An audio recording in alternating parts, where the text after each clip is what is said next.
नमस्कार श्रोते हो, मी अभिवाचक श्वेता म्हस्कर. चला ऐकूया चपराक प्रकाशित आपल्या मुळांशी जोडलेल्या सोन्यासारख्या माणसांची गाथा. नानासाहेब खर्डे यांचे प्रेरणादायी आत्मकथन पाळमुळं. हे आणि चपराकची इतर महत्त्वपूर्ण पुस्तके घरपोच मागवण्यासाठी shop.chaprak.com या संकेतस्थळाला अवश्य भेट द्या. आई. 2005चा वैशाख महिना भरात आलेला. वैशाख वणव्याच्या साथीनं सगळीकडे लगीनघाई अगदी जोशात सुरू होती. त्याचवेळी सरकारी पातळीवरील विकास कामांचीही एकच धांदल उडाली होती. पावसाळा सुरू होण्यापूर्वी साईटवरील कामं उरकणं आवश्यक झालं होतं. निळवंडे धरणाच्या बांधकामानं गती घेऊन अर्धअधिक काम पूर्णत्वास केलं होतं. 12 मार्च 1996ला पहिला दगड बसला. गेल्या 10 वर्षात बांधकामाचा मोठा पल्ला यशस्वीरित्या पार पडला होता. महत्त्वाचं म्हणजे जलोत्सरणीच्या जलक्षोभनाशक कुंडाचं काम त्यांच्या संलग्न घटकासह पूर्णत्वाला गेलं होतं. जवळपास 6 वर्ष मी त्यात कार्यमग्न होतो. त्यानंतर भंडारदरा धरणातून सोडलेलं आवर्तन निळवंडे धरणाच्या कुशीतून नदीपात्रात जाण्यासाठी एका विमोचकाचं नियोजन करण्यात आलं. त्या साखळी क्रमांक 1161 मीटरवरील निम्नस्तर सिंचन तथा विद्युत विमोचकाची सर्वंकष जबाबदारी माझ्यावरच टाकली गेली. धरणाच्या पोटात जवळपास 12 फूट व्यासाचा आणि 1 इंच जाडीचा लोखंडी पाईप तथा पेनस्टॉक टाकण्यात आला. त्याच पेनस्टॉकवर भिंतीच्या खालच्या बाजूला टर्बाईन बसवून विद्युत निर्मिती करण्यास येणार होती. धरणाच्या भिंतीत टाकलेल्या पाईपच्या उंबरठ्यापासून वर धरणात साठणाऱ्या पाण्याची उंची 50 मीटर किंवा 164 फूट असणार होती. एवढ्या उंचीच्या दाबाचा उपयोग करून टर्बाईन फिरणार होते आणि विद्युत निर्मिती होणार होती. तेच पाणी पुढं पॉवर हाऊसमधून नदीला मिळणार होतं. काही कारणानं विद्युत निर्मितीमध्ये अडथळा आला तर सिंचन आवर्तन खंडित होऊ नये म्हणून मुख्य विद्युत पेनस्टॉकला तिरका छेद घेऊन सिंचन पेनस्टॉक जोडण्यात आला. सिंचन पेनस्टॉकच्या शेवटी आवर्तनाचा प्रवाह नियंत्रित करण्यासाठी लोखंडी दरवाजा बसवण्याचं काम पूर्ण झालं. पण जलाशयात असणाऱ्या 60 मीटर उंचीच्या दाबानं दरवाजातून प्रचंड वेगानं पाणी बाहेर येणार होतं. यामुळे दरवाजाच्या समोरील जमीन खडक उद्ध्वस्त होऊन धरणाच्या घटकांना आणि भिंतीला धोका होण्याची शक्यता असते. म्हणून गेटच्या बाहेर पडणाऱ्या पाण्याची विध्वंस शक्ती कमी करून ते सामान्य नैसर्गिक गतीने नदीत जावं यासाठी त्याच्या जलक्षोभनाशक व्यवस्थेचं बांधकाम युद्धपातळीवर सुरू होतं. 2005 सालच्या मे महिन्याचा दुसरा आठवडा. जूनच्या पहिल्या आठवड्यापर्यंत काम करता येईल अशी मांडणी करून कामाचा उरक चाललेला. कसंही करून या हंगामात जलक्षोभनाशक रचनेचं काम पूर्ण होणं आवश्यक होतं. आज 16 मे सोमवारचा दिवस असल्यानं धरणाच्या बांधकामाला सुट्टी होती. तरीही सकाळी धरणावर जाऊन कालपर्यंत झालेल्या दगडी बांधकामावर आणि कॉन्क्रीटवर उपठेकेदार पाणी मारत असल्याची खात्री केली. दुपारी जेवण करून धाकट्या बहिणीच्या बंगल्याचं काम बघण्यासाठी आणि काही आर्थिक मदत देण्यासाठी म्हणून सावरगावला निघालो. चंदनापुरीवरून जात असताना गावात शिरून मुळगंगा मातेचं दर्शन घेऊन बाहेर आलो. एवढ्यात आमचे पंडूमामा रहाणे आणि इंजिनियर संजय रहाणे तिथं दत्त म्हणून हजर झाले. पंडूमामा म्हणाले, नाना, आईच्या मंदिराचं काम काढलंय. ते तू आत्ता बघितलंच. आईनं तुला काही कमी केलं नाही, तेव्हा तिच्यासाठी तू नाही म्हणू नकोस. तुझ्या सती धर्मानं जे काही द्यायचं त्याची पावती फाड. मी संजूकडे बघितलं. त्याने मान हलवली. मीही खिशातून पाकिट काढलं, संजूच्या हातात दिलं.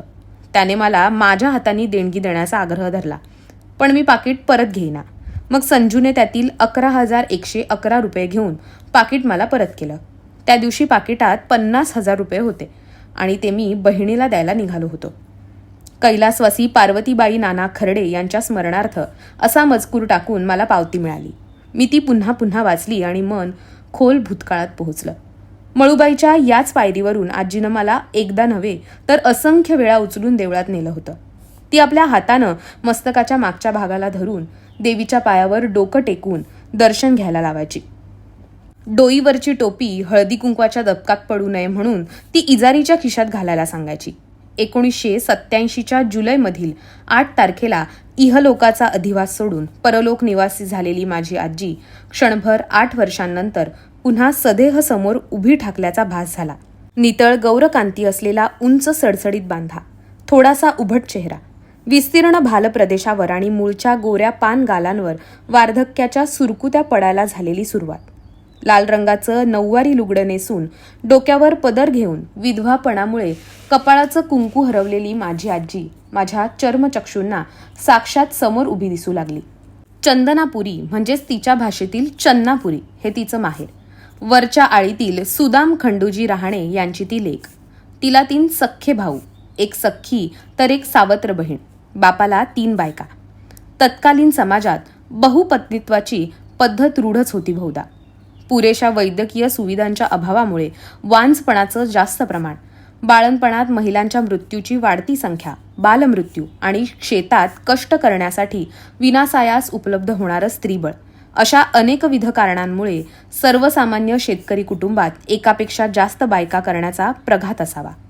मुळात एकीचं भागवता भागवता नाकी नऊ येणाऱ्या कुणब्याच्या घरात छानचोकीसाठी आणि रंगेलपणा म्हणून अनेक बायका करण्याचं एखादं उदाहरण असेलही. पण अपवादाने नियम सिद्ध होत नाही. जमीनदार, संस्थानिक, वतनदार यांची बात वेगळी असेल, पण सर्वसामान्य कुणब्याला अपरिहार्यता म्हणून बहुपत्नीत्वाचा आधार घ्यावा लागत असावा.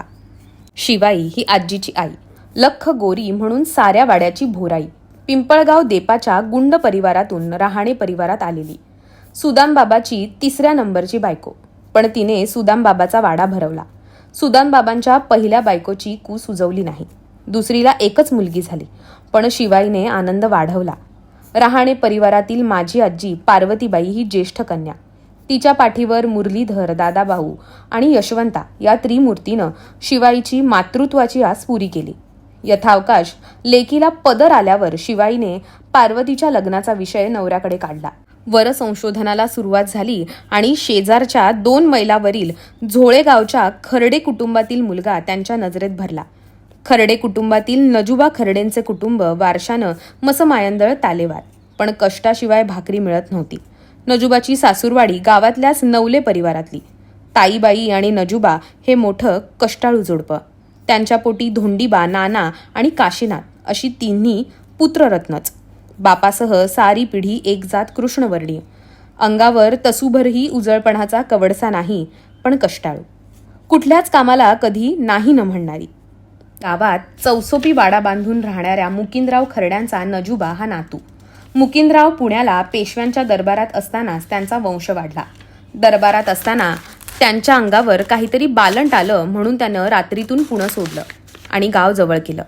त्याच्या 2 मुलांना, गणपती आणि तात्याला घेऊन तो झोळ्याला म्हणजेच मूळ मायभूमीत स्थिरावला.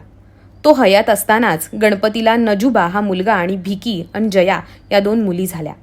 तात्याला भाऊ नावाचा मुलगा झाला. भरपूर जमीन आणि भरलेल्या गोठ्यातील पशुधन याच्याकडे पाहून नजुबाच्या घरात लेकी द्यायला पंचक्रोशीतील वधूपिते आसुसलेले असायचे. थोरल्या धोंडीबाचं लग्न झालं होतं. अंभोराच्या कोटकर परिवारातील मंजुळा थोरली सून म्हणून घरात दाखल झाली. गोरीपान, देखणी, उंच धडंग मंजुळा नजुबाच्या घरचं नाक झाली. पार्वतीसाठी नजुबाचा दुसरा मुलगा नाना याचं स्थळ पक्क झालं. सुदामानं आणि त्याच्या पुतण्या मार्तंड बाबाजीनं झोळ्याला येऊन बोलणी केली. खर्ड्यांची साळ एकजात काळी असल्याचं शिवाईला कळलं आणि तिने माझ्या गोऱ्यापान पारूला असा काळा किसनराव नको म्हणून नवऱ्याच्या मागं टुमणं लावलं. पण बायकांचं ऐकतील ते नवरे कसले. त्यांची आधीची सून पारूसारखीच गोरीपान आहे आणि कर्तबगारी पाहावी. रंग काय पाहतेस पोराचा?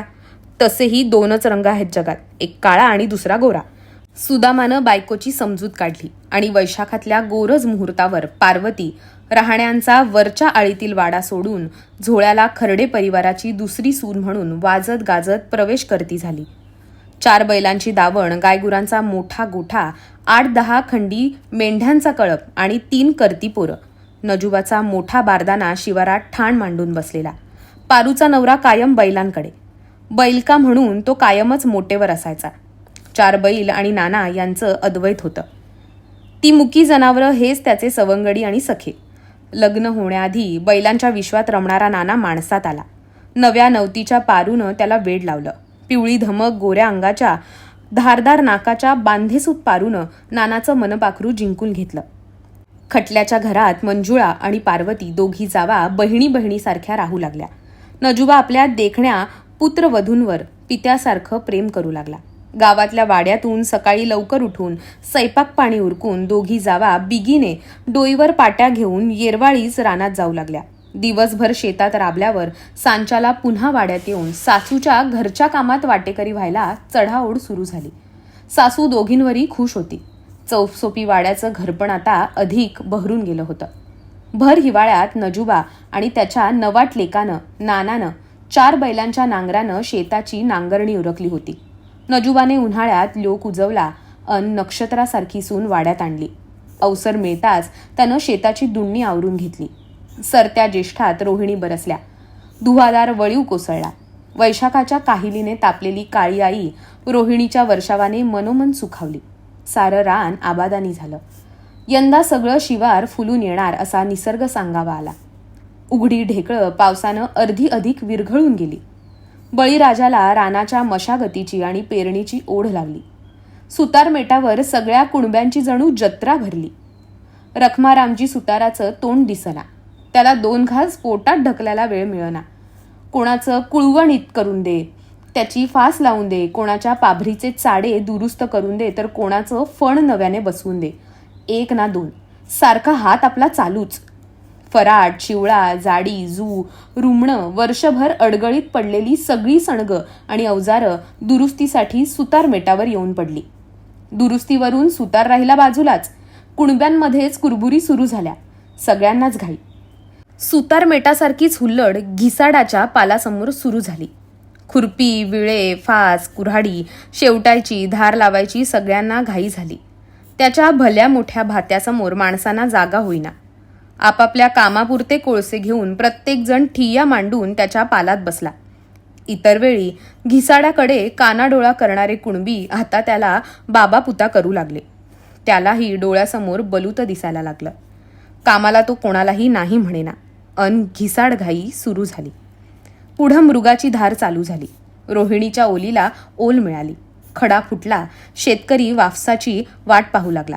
आभाळात फळी धरलेल्या काळ्या ढगांनी 4-2 दिवस विसावा घ्यावा असं त्याला वाटू लागलं. आणि खरंच त्याचं गाऱ्हाणं देवाने ऐकलं. 8-10 दिवस पावसानं विश्रांती घेतली. नाना आणि नजूबानं कुळवं जुंपले आणि मऊ झालेल्या रानात पाळी घालायची चढाओढ सुरू झाली. मंजुळा आणि पार्वती अवताच्या मागं पदर कमरेला खोचून काशा गोळा करू लागल्या. पाळी घालताना थोड्या थोड्या अंतरावर कुळव्याच्या फासाला चिकटलेल्या कासाच्या गुताडाचा ढीग दोघी बांधावर गोळा करून उघडीप पाहून जाळू लागल्या. धाकटा काशीबा रानातले लहान मोठे धोंडे बांधावर नेऊन टाकू लागला. या पलीच्या दिवसात धोंडीबाने मेंढ्यांचा हिल्ला सांभाळला. वाड्यात वेगळीच धांदल सुरू होती. ताईबाईने उभ्या कणगीतून बी भराण बाहेर काढायला सुरुवात केली. खळ्यावर बाजरीची मळणी चालू असतानाच टपोरे थोरले दाणे असणारी बाजरीची कणसं बाजूला काढून मोगरीने कुटून आदबशीर तयार केलेलं बियाणं तिनं मोरच्या सालासाठी जपून ठेवलं होतं. लिंबाचा अन सुपलीचा पाला तोंडावर ठेवून हवा बंद केलेली छोटी कणगी तिनं वेळेवर उघडली. शिवाराचा हिशोब करून वाड्याच्या मोकळ्या पडळीत आधुलीच्या हिशेबाने बी मोजून घेतलं. त्यात मठ, मूग, चवळीचं बी कालवून दिलं आणि बाजरीच्या पेरणीबरोबरच इरवडाचीही सोय केली. शिवारातली पाळी आवरली आणि लगोलग पाभरी धरल्या. आता खरी परीक्षा सुरू झाली. ढगांनी फेर धरायच्या आधी आणि जमिनीची वाफ जायच्या आधी बी भराण मातीआड होणं आवश्यक होतं. यावर्षी नजूबानं पेरणीचं पाभर नानाच्या हाती दिली. 2 शहाणे सुरते भादे बैल पाभरीच्या अवताला झुपले. नजूबानं एकदा शहाण्या नजरेनं फण पाहून घेतले. चाडाच्या खालच्या वेळूच्या 4 नळ्या मोकळ्या असल्याची खात्री केली. पाभरीचे फण जास्त खोलवर जाणार नाहीत आणि वरच्यावर उड्याही मारणार नाहीत या बेतानं पाभरीवर वजनाचा दगड ठेवून दिला. तोपर्यंत पार्वती मळ्यात जातानाच मारुतीच्या आणि महादेवाच्या देवळात बियाण्याचं मदान वाहून गेली. मळ्यात गेल्यावर दोघी जावांनी बांधावरचा म्हसोबा, मुंजोबा, वनस्पत्या, मावलाया, वेताळबाबा यांना पाणी घालून नारळ वाढवले आणि हात जोडून पाया पडताना ग्रामदैवतांकडे यंदा सुगीचं दान मागितलं. बैलख्या नानानं पाभरीचा कासरा हाती घ्यायच्या आधी भुईला वाकून हात टेकून नमस्कार केला. घरून त्याच्या आईनं पारूच्या पाटीत दिलेल्या शेलक्या बियाण्याने कातड्याची वटी भरून घेतली. चाड हलत नसल्याची खात्री केली. बैलांचे कासरे चाडाच्या गळ्याभोवती गुंडाळले, खांद्यावर आसूड टाकला आणि जिवलक मित्रांना साथ घातली. चल र सर्जा. त्याचा बाप नजूबा बाजूलाच उभा होता. शहाण्या नजरेने तो लेकाकडे कुणब्याचं देणं आणि वडलोपार्जित कौशल्य हस्तांतरित करत होता. त्याचा दुसरा मुलगा नाना कमी बोलायचा पण मोठा हुशार गडी. बापाचे कष्टाचे गुण जसेच्या तसे त्याच्यात उतरलेले. एकदा शिकवलं की पुन्हा त्याच्यात तसूभर चूक व्हायची नाही. अनिमिष नेत्रांनी बाप आपल्या लेकाकडे टक लावून पाहत होता. नानाचा हात चाड्यावर होता. आता सारं लक्ष बैलांच्या चालीवर अन मुठीतून सुटणाऱ्या टपोऱ्या बाजरीच्या बियांवर होतं. पाभर कडेला पोहोचली. बैलांनी मुडाण घेतलं. नानानं पाभर खालच्या खाली जमिनीवर वळू न देता उचलून परत पातीवर उभी केली. वटीत हात घालून मूठ भरून घेतली आणि पुन्हा बैल तासात निघाले. खांद्यावरच्या आसुडाला हात लावायची वेळच आली नाही. हातात घेतलेलं खुटाण आवरलं. मग 8 तासाला सुरुवात झाली. बाजरीच्या कडेला हावरी खुरसणीचे पाटे घालायला सकाळीच सासूबाईंनी सांगितले होते. म्हणून धावत पळत येऊन पारूनं हावरीचं आणि खुरसणीचं बी नानाजवळच्या कातडी वटीत टाकलं. बी वटीत पडायची वेळ आणि नानानं पारूचा गोरापान हात आपल्या राकट पंजाने धरला. धसमुसळा गडी, अंगात हत्तीची रग. पारू गोरीमोरी झाली. उघड्या शिवारात प्राणसख्याने हात धरलेला. हात सुट्टा सुटना. नवथर हळदीचं झाड काकुळतीला आलं. सर्जाच्या पाठीवर बसलेली क्षणभर ही एका जागी न थांबणाऱ्या हलत्या डुलत्या इवल्याशा काळ्या कोळशाची जोडी कौतुक मिश्रित नयनांनी रानभरारी प्रणय पाहत एकाच जागी उड्या मारत होती. शेवटी मामंजी पाहतायत अशी नेत्रपल्लवी पारूनं केली आणि पोलादी पंजातून मनगट सैल झालं. तशी ती चवळीची शेंग वाऱ्याचं बोट धरून बियाण्याच्या पाठीजवळ जाऊन थांबली. पाभरीच्या मागून नजूबानं फराट धरलं होतं.